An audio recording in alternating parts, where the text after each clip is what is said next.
Well, good afternoon and a warm welcome to our second interface lecture for 2021, entitled One Human Family, Christian Reflections on Racism in Science. My name is David Robinson, and I'll be hosting our event. I teach theology and ethics here at Regent College. For those of you who are new to our community, Regent is an international graduate school of Christian studies and an affiliate school of the University of British Columbia, based in Vancouver, Canada. So I would like to begin by acknowledging that the land on which Regent College is based is the traditional, ancestral, and unceded territory of the Musqueam people. This year, my role also includes being a co-leader for the Regent Interface project, along with my colleague, Professor Ross Hastings. And our focus this year, the Interface project has had several phases, but our focus this year is on engaging the sciences in ministry education. So we're preparing those who are future leaders of faith communities to engage with the sciences in a healthy and critical and constructive way. In pursuing this goal, we're grateful to have the support of the American Association for the Advancement of Science, the AAAS, and particularly its program, Dialogue on Science, Ethics, and Religion. So we're pleased to partner with the AAAS to bring you this session. Now, the American Association for the Advancement of Science, which is the world's largest general interest scientific society, has, along with many other scientific communities, been reckoning with the terrible legacy of racism in our histories. A few weeks ago, their magazine, Science, featured two lead cover stories on diversity and policing, with the statement that big data reveal threats to minorities policed by white and male officers. These stories remind us of the appalling event that shocked many of us into a new level of awareness of these issues. Going back to May of 2020, when George Floyd, a 46-year-old African-American man, was apprehended by police officers. And one of those officers knelt on his neck for 8 minutes and 46 seconds, while other officers stood guard and helped to hold him down. He pleaded with them during that time, saying over 20 times, "I can't breathe." His words cannot be forgotten. We are all anxious about respiratory illness today, but that should not sideline the reality that that anxiety is more acutely felt among certain communities of color, and that so many of those people feel that a knee is on their necks. Floyd's death and the deaths of many others since require a number of responses, therefore, from protests through to legislative change. We also have a responsibility in both scientific and faith communities to think carefully about how we speak to these matters. Scientific American, another major publication for a general readership, has been celebrating their 175th anniversary. And in that celebratory issue, they had a feature article entitled "Reckoning with Our Mistakes." In it, they write, quote, "The trappings of science have been misused in these pages to uphold systemic oppression. Under the cloak of empirical evidence, some writers entrench discrimination by framing it as unimpeachable truth." Close quote. This includes the way that the magazine sided with industrial and national expansion over and against Indigenous communities. So as part of that broader reckoning that's taking place, I wanted Interface lectures this year to also treat this topic. And as an important and highly sensitive topic, I'm delighted to host Dr. Deb Harzma, who's the president of BioLogos. BioLogos, as some of you have heard from last night, is one of the leading North American organizations seeking to promote a harmony between faith and science. It was originally founded by Dr. Francis Collins, the current director of the National Institutes of Health in the United States. In her role as president, Dr. Harzma is a frequent speaker on modern science and Christian faith at research universities, churches, and public venues like the National Press Club. Her writing on the intersection of faith and science can be found in several books, which I highlighted at last night's keynote address. But today I'd like to mention an article she wrote in 2018 entitled "One Human Family," which was the inspiration for today's session. Since writing that article, Dr. Harzma has been leading a dynamic network of scholars in the Biologos community as they think seriously about race and racism in our institutions.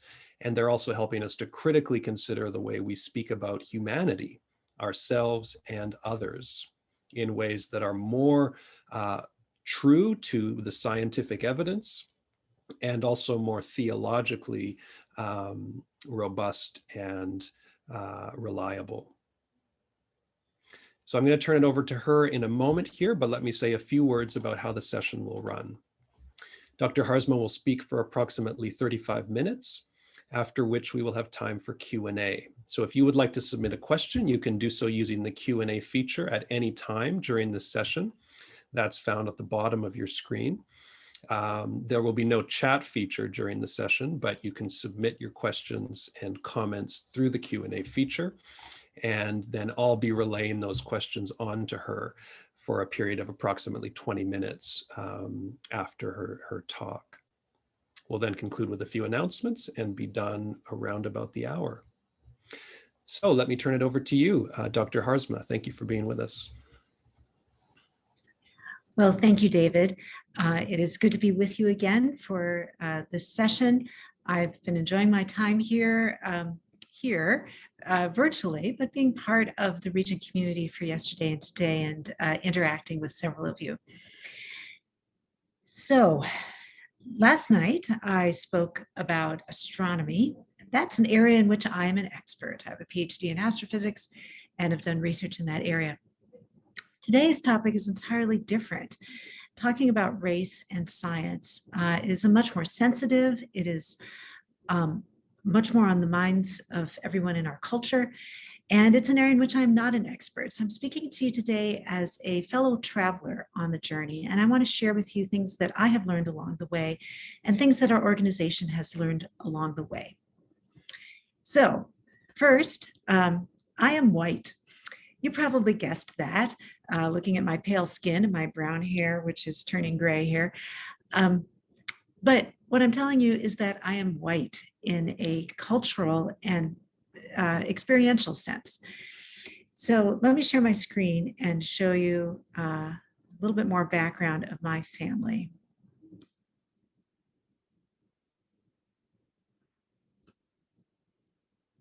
Just give me a moment here.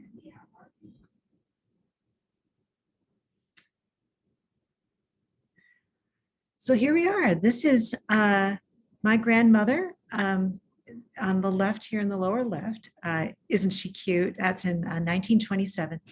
My whole family on both sides are immigrants, German Mennonites who came to the United States in the late 1800s and to Canada. My mother's family is from Steinbach, Manitoba. Here's my grandfather farming in 1933, farmed from the days of using horses. And we had all the family tree books on both sides of the family, going all the way back to those immigrant ancestors. We even marveled that people on both sides of the family had come over on the same ship. There was some sharing there. But we never once mentioned that this family farm was on the lands of the Sioux Nations. That was never once mentioned in the story that our family tells ourselves of who we are. And it's the beginning of a pattern that's affected me my whole life, that I have benefited over and over from systems that have kept other people down in ways that I was mostly oblivious to. I really, as a kid, I thought there was a level playing field. I thought that anybody, if they worked hard and they were diligent, like my family was, they could succeed and have the American dream. I did not realize how uneven things were. So I am white in the sense of a social construct and a cultural reality, a system that has its roots in white supremacy and is still reflects that in many ways today. It helped me to read this book, Waking Up White by Debbie Irving. I think part of it is that she is a white woman and my age, and we had a lot of similar experiences. And it helped me understand several aspects of my own culture.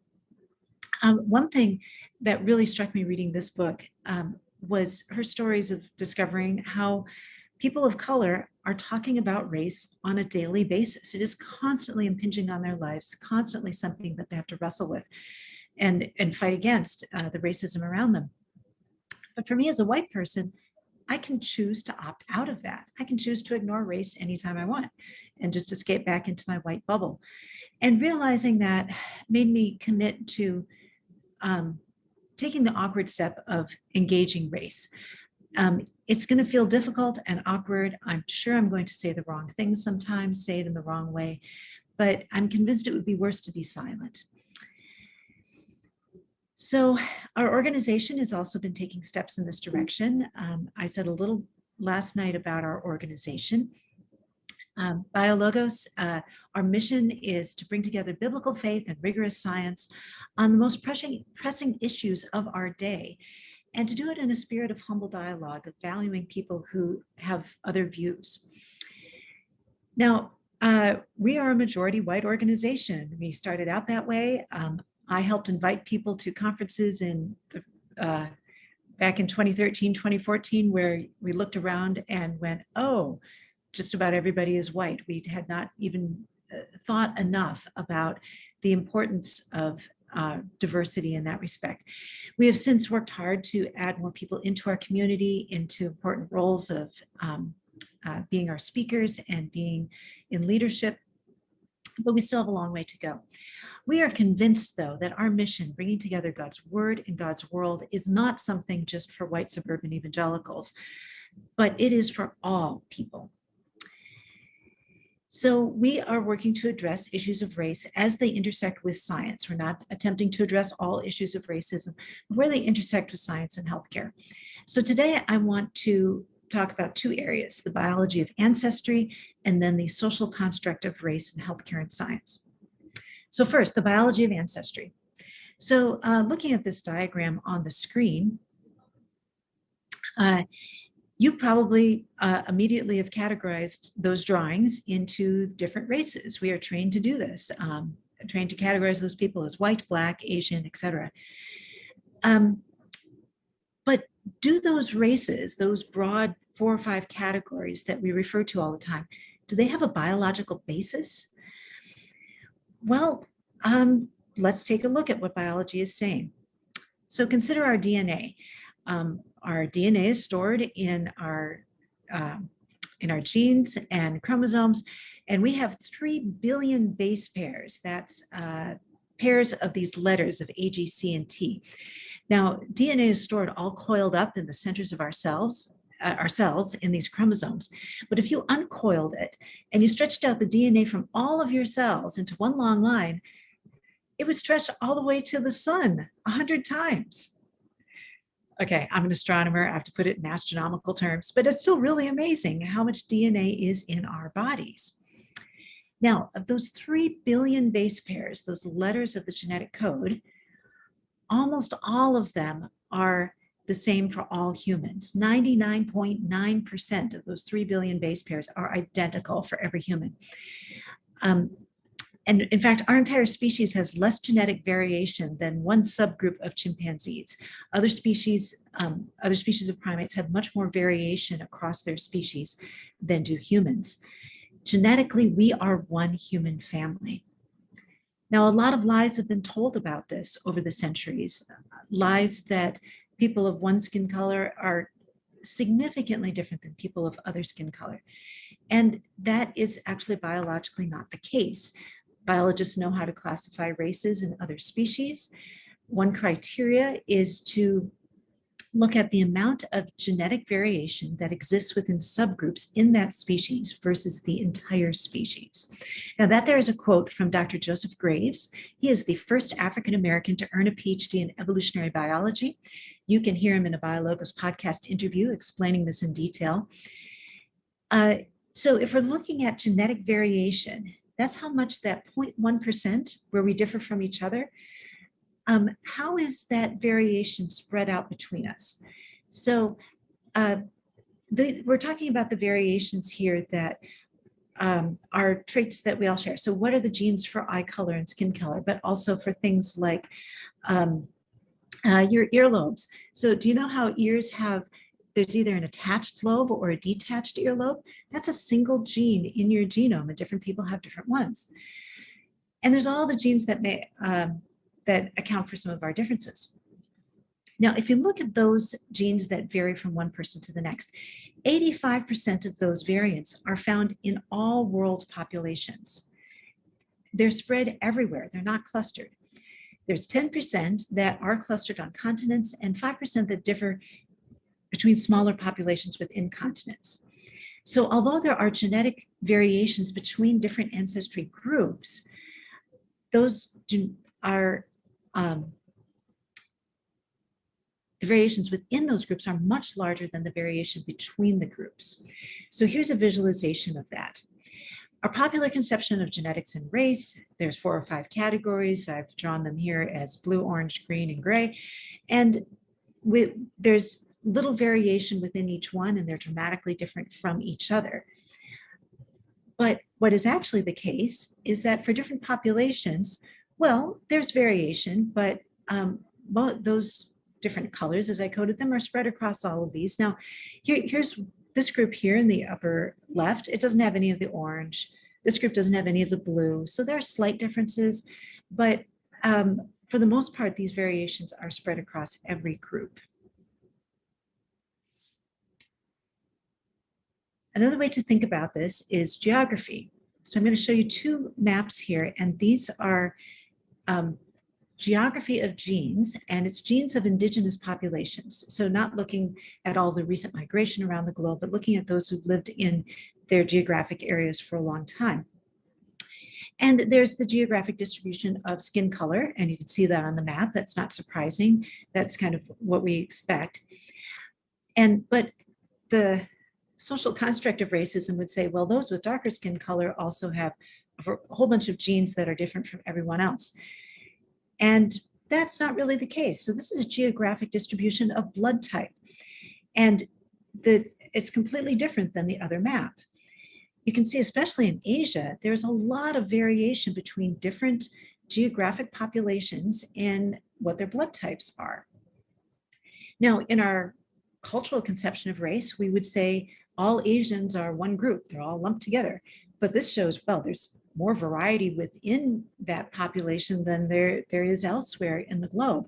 Our social constructs of race lump together a lot of people who are very different, and they don't align with the actual ancestry groups that there are.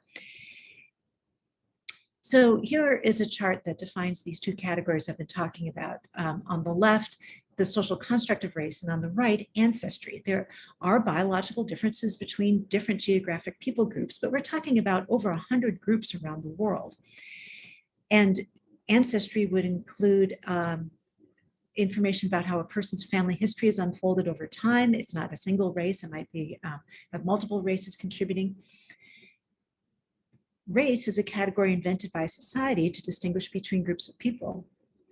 It cannot be determined by DNA analysis. You can determine skin color, kind of, but that doesn't tell you the whole story. And the DNA analysis of our ancestry tells you a lot. Race is based on these small, just a few physical traits that are a tiny fraction of the human genome. But in ancestry, looking at the genetics can actually help doctors create treatment plans, since some medical issues are more prevalent in some populations than others. But in general, these are populations much smaller than the continent-wide groups that we talk about as races. So let me give you a couple of examples to help you think of this. People who look similar can have very different genes. So one of the early things done in the Human Genome Project was 3 of the geneticists said, hey, let's check our own genomes. Of course, wouldn't you if you were a geneticist? So we have here Dr. Watson, Dr. Venter, and Dr. Kim. You can see Watson and Venter are white and Kim is Asian. That's how we would all categorize them. And so our expectation is that the 2 white geneticists here would have very more similar genes to each other and would be different than the Asian scientists. And that's not the case. So they all overlap in some areas, of course, but Venter here, one of the white scientists, overlaps a lot with Dr. Kim, and Dr. Watson overlaps a lot with Dr. Kim. They don't overlap very much with each other. They're both more similar to the Asian scientists than they are to each other. So people who look similar can have very different genes. And people with similar genes can look very different. This is an example from biologist Dr. Lynette Strickland. You can read her story or listen to a podcast at biologist.org. She's a sharp young scientist who is a powerful voice for inclusion in the sciences. And one example she talks about is from her own family. And I'll just read here what she wrote. I have one older sister, and we are both biracial. Our mom is Hispanic and our father is African American. My sister takes after our mom, with fair skin that's nearly impossible to tan and silky straight hair that requires heat to have any sort of curl. On the other hand, I took after my dad, with dark skin that only gets darker in sunlight and a mass of coily hair that I've given up trying to tame. Growing up, my mom called us night and day, and in public, people would often ask if we were actually sisters. Imagine your entire reality being shaped by people asking whether your sister was really your sister because you looked too different. So here are two siblings. This is the closest genetic relationship possible, and yet they have very different appearances. So race is real in a very social sense that I will talk about later, but the claims that our broad racial categories that you can judge someone on their appearance just are not backed up by biology. And scientists need to lament this, and as referred to in the introduction there, to take responsibility that our forebears here as earlier scientists, professionals got this completely wrong. And I'll say more about that in a bit. Now, theologically, we are one human family. We need to go beyond the science. Science doesn't define our identity. Even whatever science says about our genes, our identity is defined by who we are in Scripture and in Christ. And that's where we need to look for our identity. And Scripture is clear, we are one human family. There's no hint of different groups being created separately or one superior to the other. Genesis 1:27, it says, God created humankind in his image. In the image of God, he created them, all of us.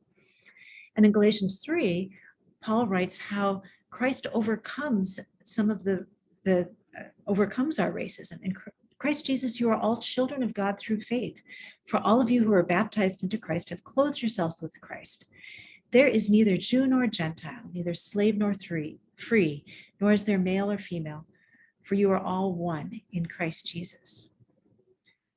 One of the powerful things of the gospel is that it brings us together as one in Christ and has the power to transcend our racism and divisions and bring that Christian unity. Now, as I was growing up, I read neither Jew nor Gentile, and I thought, yeah, that sounds right.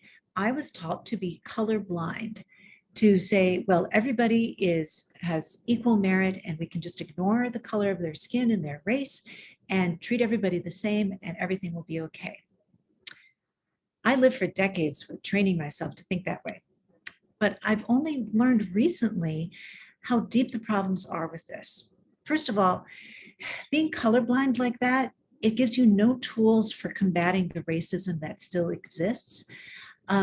People who your peers might be just riding along beside you, say in your classroom or your workplace or your church, and if all you're doing is pretending race doesn't exist, you're not confronting racist ideas they might be carrying. You're not confronting your own latent racist ideas. And it gives you no tools for working for justice if you just think, well, as long as we treat everyone the same, it's okay. Also, it's not biblical when you consider the whole biblical story. And I recently learned this from Dr. Isa Macaulay. He's a New Testament scholar from Wheaton College and author of the Christianity Today Book of the Year, Reading While Black. And you can hear him in a BioLogos podcast interview. Theologically, we are one human family, but with many different cultures that God loves. And Dr. Macaulay pointed to Genesis 22. Through Abraham, all the nations on earth will be blessed. And then culminating in Revelation 22, a great multitude that no one could count from every nation, tribe, people, and language praising the Lamb. And here, in both cases, is acknowledged that there are different nations and peoples and languages. Macaulay said, to say that at the end of the story that God says, I don't care about ethnicity, would be a strange thing. God says, my whole purpose is to bless a bunch of different ethnic groups. So theologically, we are one human family, but with many cultures that God loves, and no culture that is superior to others. I'd like to pause here and play a video for you that sums up some of the points I've been making and sets up the next part of the talk. So give me a moment here to cue up that video.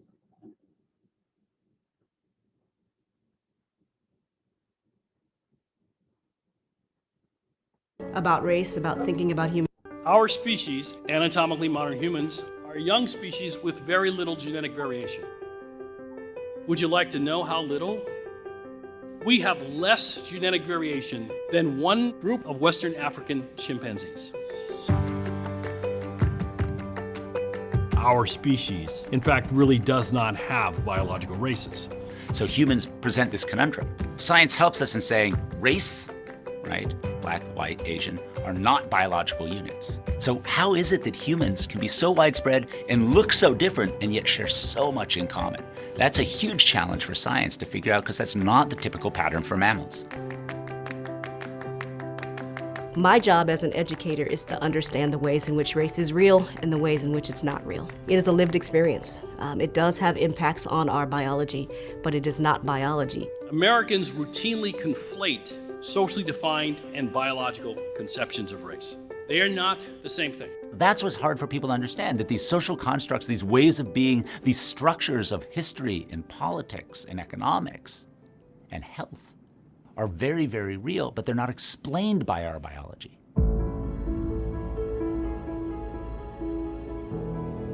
Science certainly has been responsible for some of the ideas that we have about race, about thinking about human difference, some that have particularly been damaging to many communities. So I think science has both a role and a responsibility in mitigating that damage. Racial ideas have been at the root of so much discord in human history. Their science was filtered through a racist, colonialist bias that they had doing the work. The tragedy of our past racial thinking is that we have taken what are essentially superficial physical traits and we've imputed great significance to them. So understanding the science behind human variation allows you to dispel the myth of race.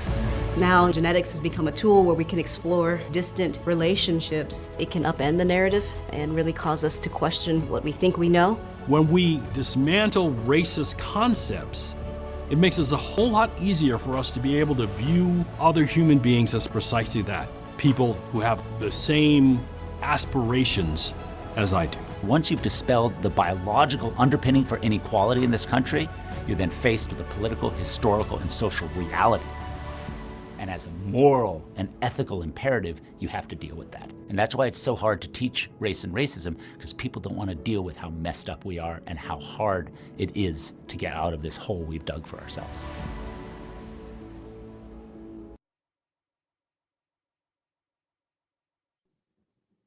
All right, just give me a moment to get back to my other screen.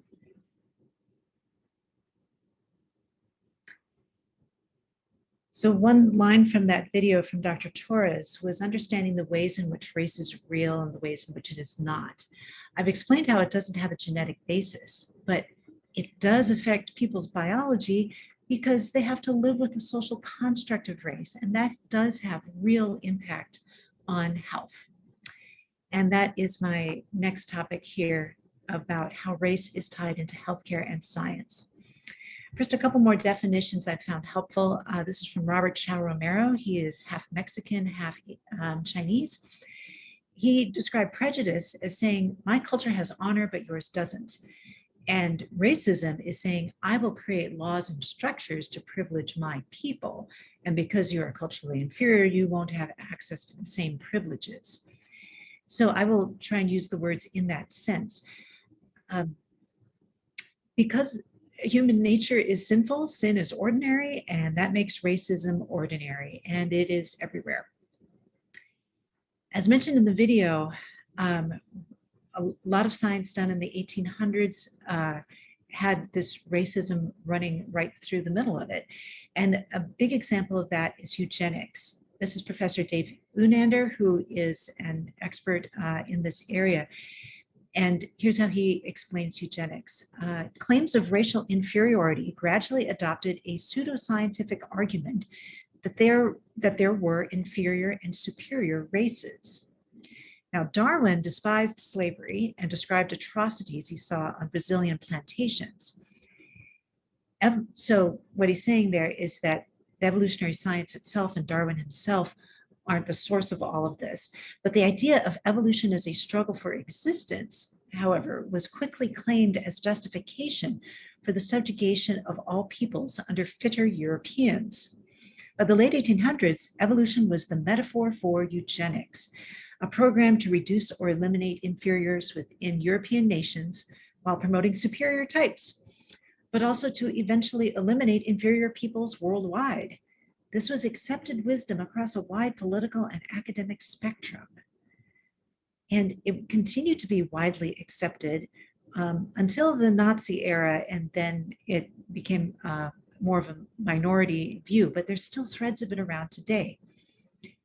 In eugenics, those who were deemed to be fit were encouraged to reproduce, and those deemed unfit were discouraged or even prohibited from marriage or forcibly sterilized. Now, there is no biblical basis for this at all.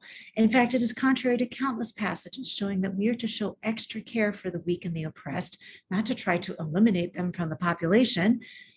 And some Christian leaders did oppose eugenics, like G.K. Chesterton. Now, scientifically, it's interesting because eugenics actually doesn't work.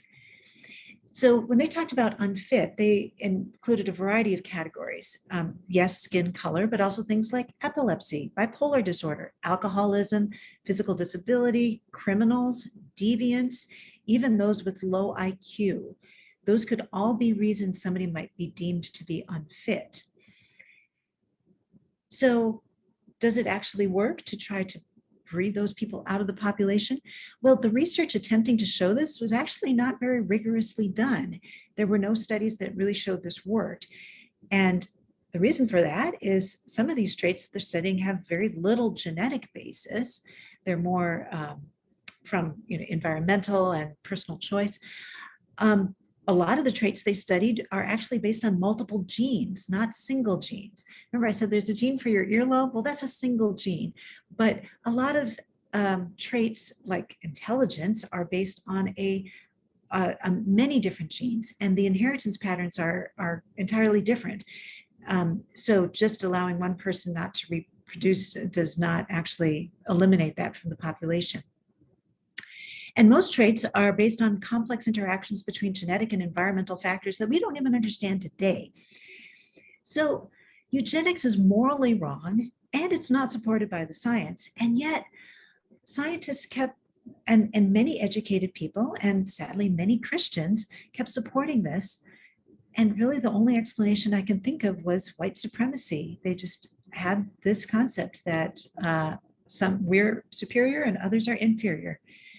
And it's a very sad episode in our history, and these ideas are still around today and still need to be fought against. Christians need to be defending the weak, the powerless, and not let others think that we should be not allowing them to live because they're inferior. I used to think that episodes like this, like eugenics and the Tuskegee experiments, that these were in the distant past. These all happened decades ago, and we're past all that, right? Like when I was in the 90s, I would think, well, all we have to do is to just get everybody to be colorblind, as I already talked about, and treat everybody the same way, and then we'll get there. And that's the only problem that needs to be solved. How wrong I was. COVID-19 was this stark wake-up call on the reality of racial disparities in healthcare today. And this was a major factor in my state here of Michigan. This is a little map of Michigan and showing the Great Lakes that surround our great state. In the first 3 months of the pandemic, 40% of Michigan residents who died of COVID were Black. That number now stands at 21% as COVID is spread across our state into other communities. But 21%, but Black people make up only 14% of the state's population. I was a little bit proud of our state because we were one of the first to report the racial breakdown of COVID cases and COVID deaths. But learning these numbers, it's just heartbreaking how large these disparities are and how grievous it is for these communities to lose so many members to COVID. Now, these racial disparities in healthcare, it's a legacy of a lot of the past. There are not as many hospitals hospitals are not uniformly distributed across all of our neighborhoods. Healthy food is not as available, and a variety of economic and social factors. But it's actually from some recent injustices as well. So in 2013, 2014, there was a water crisis in Flint, Michigan. Now, that's dropped out of the national news, but it's still regularly in our news here. And they changed the water treatment plant and process in that city and weren't careful enough. And the water that came through to residents was unhealthy and contaminated. And they did not address it right away, and they lied about it. So still today, you can see here a picture of church volunteers that are handing out bottled water because of the problems in the city tap water. And this has so many impacts. It's yet another sign for people of color that they cannot trust leaders. And for me, I'm thinking especially like water quality, that's a scientific thing. Couldn't the people have tested the water quality better? And I'm just frustrated on that account. But resident here, Dorita Taylor, she was interviewed about this, and she says, I just feel like we've all been lied to and mistreated as a city. There's a big mistrust of the leaders who are now calling on anyone who qualifies to get the vaccine. We don't know what's in the vaccine. We don't know what it's about. I don't think it can be trusted this early, and I'm not going to be a guinea pig, so I don't want it. And can you blame her? When somebody's been lied to, it's hard to believe when there's new leaders are actually coming in and working for their good. Her experience is shared by many Blacks and Hispanics across the United States. This was a Kaiser Family Foundation poll in mid-January. The numbers may have changed somewhat since then, I hope so. But nationwide at that point, 47% of the total population said that they have already got the vaccine or would get it as soon as they were eligible for it. 31% had a wait and see attitude. 7% said they'd get it only if they were required to, and 13% said they definitely would not. That's totals, but look at the difference here for Black, Hispanic, and white. White people had much more confidence in the vaccine, whereas Hispanic and Black people were much more likely to have the wait and see attitude. And that's due to these historical disparities that I've been talking about. We need something like 70 to 80% of the population to be vaccinated to get community immunity, to have enough protection that it protects those in the community who are not able to be vaccinated. More healthy people have to have the vaccine. So we have a long way to go. So I've been talking here about a lot of systemic things, economics, water supply, etc. But I just really still thought that, at least on sort of the one-on-one interactions, that doctors would treat all of their patients the same with equal, generous care. Well, nope, I was wrong about that too. Turns out, I learned that infant mortality is cut in half when Black newborns are cared for by Black physicians rather than white physicians. Did you hear that? These are newborn Black babies, and if they're cared for by a Black doctor, they are their mortality is cut in half. That means they're twice as likely to die if they are cared for by a white doctor. How can this be? I am just appalled. And this article goes on to say, physician-patient racial concordance makes the difference between life and death for these infants. Even though they cannot contemplate historical traumas, they are still experiencing everyday racism and disrespect. And it's not just in infant mortality. For their mothers, Black mothers are more likely to die in or after childbirth than white women, even when controlled for economic and education level. Other times where personal prejudice is dominant, emergency room waiting times are longer for people of color. And a study was done of kids with appendicitis and found that Black children were less likely than white children to receive the appropriate pain medicine. These racist ideas are embedded in our culture, are embedded in our psyches, and white supremacy is still around. And as over 2020 is when I learned several of these more recent statistics here in healthcare, and I find it just overwhelming and shocking. And one of the things that shocked me the most was how different the reaction was from some of the Black leaders that I heard from. This is Bishop Claude Alexander. He's on the board of directors of BioLogos, and he's senior pastor of the Park Church. And I listened to his sermon in late May. This is right after the killing of George Floyd. And his sermon was on Jeremiah 8, where it says, the crops are in, the summer is over, but for us, nothing's changed. We are still waiting to be rescued. For my dear broken people, I'm heartbroken. I weep, seized by grief. Are there no healing ointments in Gilead? Isn't there a doctor in the house? So why can't something be done to heal and save my dear, dear people? And that is for him, for his congregation, this was just a sign of more of the same, that nothing has changed. And I grieve because I really thought things were improving in our society, and maybe tiny bits in some places, but in so many respects, nothing has changed. And that means for those of us who are white and are in positions of power, we need to be God's hands and feet to bring about the change that they are waiting for. We're not here to be their saviors. We're just here to get out of their way, to dismantle the systems that are keeping other people down.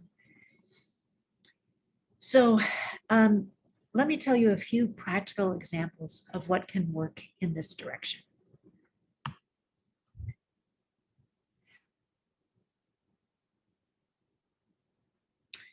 So in 2018, a study was done on how to help Black men bring down their blood pressure, a major source for many of us of health concerns. And they showed that 64% of Black men brought their blood pressure to normal levels after a barbershop-based health intervention, as compared to with only 12% of the control group. So that means that they went into the barbershops where Black men were, these were safe, trusted fixtures within their communities and represent forms of culture and camaraderie for Black men, where they can be heard by someone who can relate to their experiences. And isn't that what we all want from our healthcare providers, is somebody who can relate to our experiences? And when healthcare is done that way, when those kinds of things are used to highlight health issues and get the care and information to people, that actually works. And there are groups now working to use this dynamic to address the vaccination challenges as well. There was an article recently in the New York Times, 60 Black health experts urge Americans to get vaccinated. Black doctors and scientists are speaking out. This photo here is of Dr. Kizmika Corbett. She's an immunologist, and she helped design the Moderna vaccine. There were people of color taking leadership roles in designing these vaccines. Here she is explaining the vaccine to now President Biden, and behind them is Dr. Francis Collins. She does a lot of her time, she volunteers a lot of her time talking about vaccine science with people of color in churches and on Twitter. And her Twitter handle is @KizzyPhD. So those are some voices that we can all be amplifying and letting people know about. Another thing we can do for everyone on vaccine hesitancy is know what messages are actually effective in reaching people. And sociologists are busy working on this to learn how to best convey to people that vaccines are effective. And most of messages here are to let people know vaccines are highly effective in preventing illness. This really works. And it will help prevent you from getting sick. And it is the quickest way for life to return to normal is for most people to get vaccinated. These are messages that work across the board with large swaths of people. And we can be sharing that with our friends, neighbors, congregations, etc. Other things we can do at this nexus of healthcare and race, as I mentioned, amplifying the voices of Black doctors and scientists, and using messages that are found to be effective, making the case in terms of Christian faith. We as believers have a lot of faith-based reasons for doing this. We can convey to people that this isn't, you don't just wear a mask and get vaccinated because some scientist told you to. Scientists are, yeah, they're smart people and they care about you, but that's not the fundamental reason. We're doing it because of our faith in Jesus Christ, because wearing a mask and getting vaccinated not only protects us, it protects the people around us. It is a way of loving your neighbor. And because of our faith in Jesus Christ, we care about the truth, and we need to be correcting misinformation. Because of our faith in Jesus Christ, we need to be working for justice in several of the areas I've just talked about. And because of our faith in Jesus Christ, we need to pray for God to be at work and to bring healing to our nations and our world. So if you want to share more on this, you can share the statement that we did at BioLogos, a Christian statement on science for pandemic times. It was signed by thousands of Christians. You can sign it too, and especially share it with others and let them see the number of Christian leaders from many different denominations and different political parties who signed that statement, and different races, different professions signed that, but sharing as believers this commitment to loving our neighbors through this pandemic. On racism overall, a big question that I know I ask is, what can I as a white person do?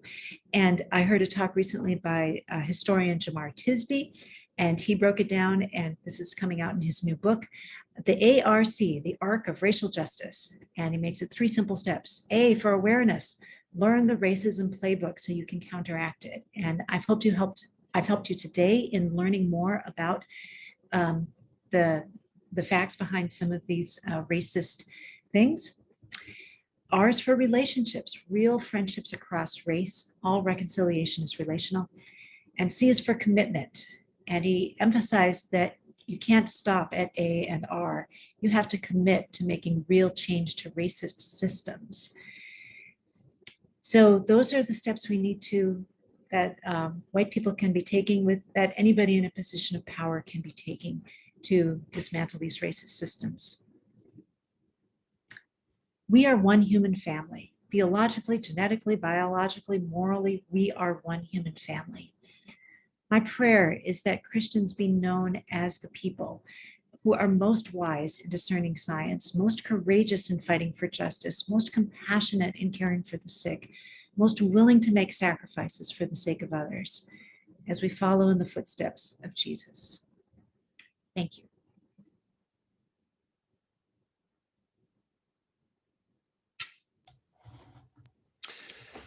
Well, thank you, Dr. Harzma, for this thoughtful and broad-based approach to the topic. It's grounded in science and in clear Christian conviction, and we're very grateful for your talk. I'll encourage people now to use the Q&A function. We've got 15 or 20 minutes for discussion, so please feel free to type those questions in and I can pose them to Dr. Harzma. But let me just say on the personal note that I really appreciate you showing us where you are on the journey and your willingness to say that some convictions, like the claim to be colorblind, don't go far enough. I think it's so important for us to say as Christian leaders, I used to think and how wrong I was. And those are certainly statements that I can also identify with when it comes to my own thinking and action presently. So thank you for leading us in that way. Let me start with a question from one of our Regent students. This is from David Raimundo. David holds a PhD in math, and so he's charting this from that angle. And he writes this: we hear nowadays of critical approaches to science that question not only the use of science, but the epistemology itself, including scholars stating that mathematics is inherently problematic for, quote, it perpetuates white privilege, unquote, and bestsellers claiming that the scientific method is itself a white male biased epistemology. Here's the question. Do you think that these claims are really unveiling something true about science and are helpful to deal with prevalent racism in the sciences? Or do these claims go too far since they could lead to an undermining of science per se? Oh, that is a really interesting dynamic, isn't it? I've just been hearing about some of these things. Like there were news stories of, oh, math is racist. And they tended to come from conservative outlets saying, oh, those wacky liberals, look, now they're saying math is racist. And that ends up undermining a lot of actual work that's being done to dismantle actual racism. So at our household, we Google these things when we hear them, and learned just a few things about this. And I'm not an expert, I've not read the paper, but just I briefly, it seems like what was being talked about there is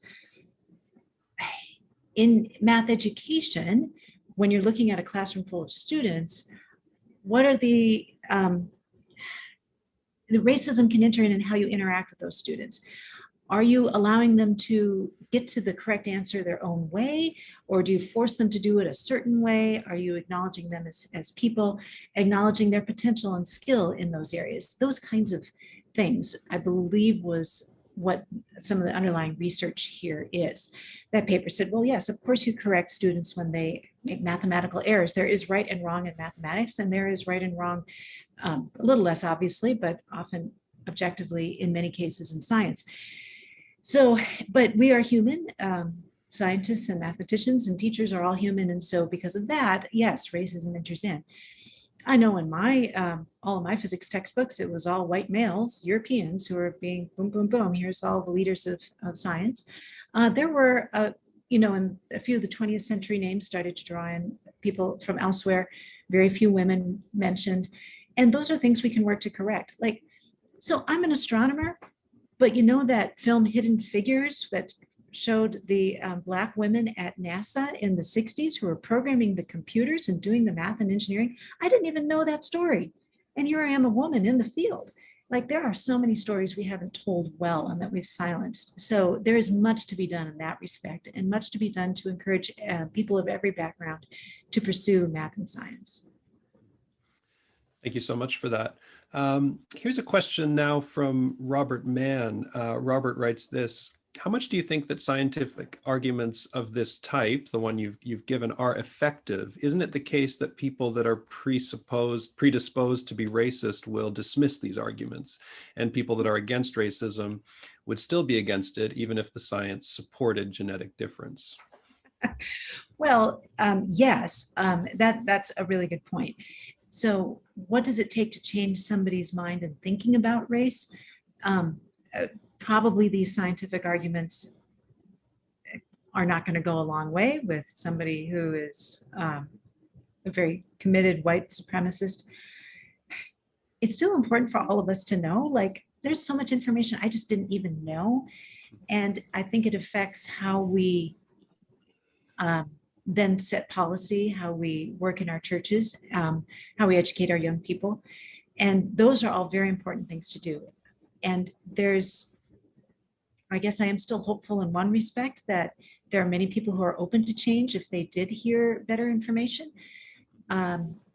Maybe that is a bit unfounded.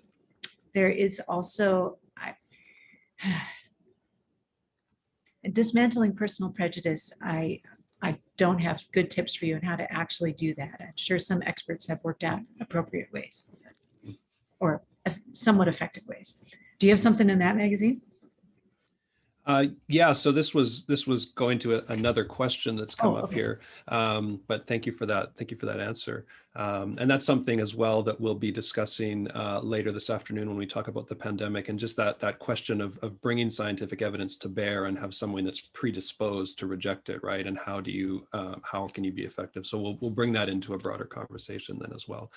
I'd like to go back to the farm and your talk about where you grew up and your family's background, rather, and early place. And you mentioned that it was the land of the Sioux people. And the Scientific American article that I mentioned earlier ends with an appeal to indigenous scientists who study, in this case, bison grazing, and ask if they'd consider writing an article about grasslands restoration. And it's an example of looking for more partnership between scientific and indigenous communities, and acknowledging, of course, that many indigenous people are scientists themselves. But I wonder if you could speak a bit about the realities of place and land. That's something that Willie James Jennings, in his book, The Christian Imagination, Theology and the Origins of Race, he says we don't want to think about land without thinking about place and displacement. And so if you could reflect a little on what it is to know the history of your land and maybe the accumulated wisdom of the land keepers as it bears on the scientific enterprise. Yeah, that's something I should read more about.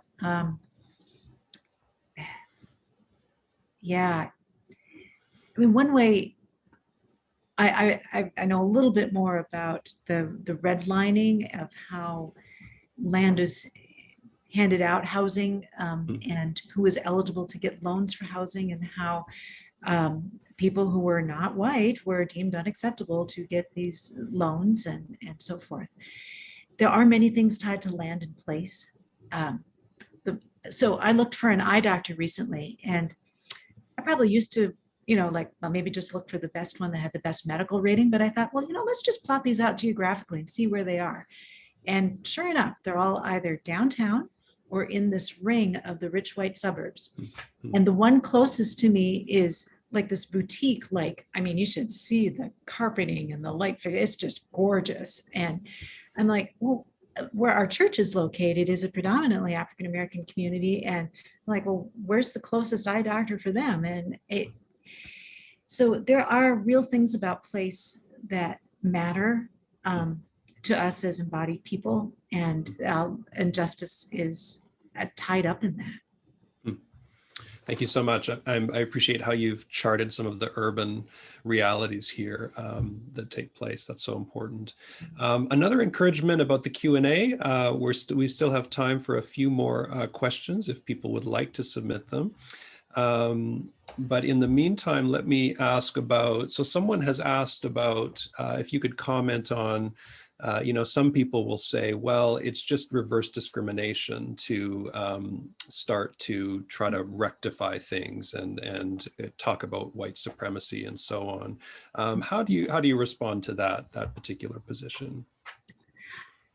Let me respond for how it feels for me to be a woman in physics. So women are very underrepresented in physics. There are many times when I've been the only woman in the room, or one of a very small number of women when I was a graduate student in research groups. I was the only woman in my department at Calvin University. And I know there are times when I got advantages from people who are like, we need to improve and make sure women have opportunities. I think there are times when probably I was selected for that reason, or it was a factor in it. But what I don't know, or have some sense, are the times when it was a negative factor. And I think there are some times that's happened. Now, my husband, white man, 6'2", big guy, deep voice, and he walks into a classroom and gets an automatic sense of authority that a shorter woman has to work harder to get. That's an advantage he has that he didn't work for, and he just has it. And so and he doesn't know how many times has that sort of advantage benefited him, and how many so, but realizing that that's there, he's kind of resigned. Well, there are going to be times where people pass over me because they're looking for a woman to speak or a person of color to speak. I was chatting with Jim Stump on my staff, and was saying something about diversity, and not sure whether Jim should be the person to do a particular thing, because then it would be a panel of all white men. And I'm like, I'm sorry, Jim. And he said, it's okay. We had a good run. And I thought that was just a great attitude, like, we've benefited a long time. It's okay if we sit back for a little bit. And so that's one answer. Another answer is that when you say it's just reverse discrimination, it's not acknowledging the depth of the disadvantage that people of color have been put to, especially the legacy of slavery for African Americans, and the way that is passed down through generations, the wealth that families have been able to accumulate when they're white and not accumulate when they're Black. And it assumes, well, it's just the individuals today, and neglects all of that history. So those are a few reflections on why I'm not worried about reverse discrimination. Mm-hmm. Thank you for those.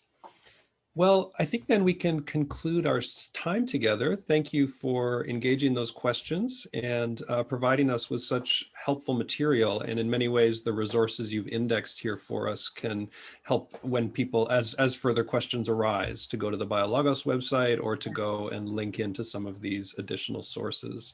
And it's very helpful to have. Those books and those voices are much more expert in these areas than I am. Yes. That's great. It's helpful to have the genetics of race conveyed so clearly as well. I think that's information that needs to continue to go out, and appreciate you highlighting especially the work of Dr. Joseph Graves on that point. And of course, for you to effectively show us the very real life and death stakes of the longstanding social construct that is race. And so we're going to get into that conversation more this afternoon. I look forward to that with you, and would invite people to come back at 4 p.m. Pacific time for our dialogue, Christian Ministry in Pandemic Times. So we'll pick up in many ways from some of the concluding slides that Dr. Harzma had on this topic.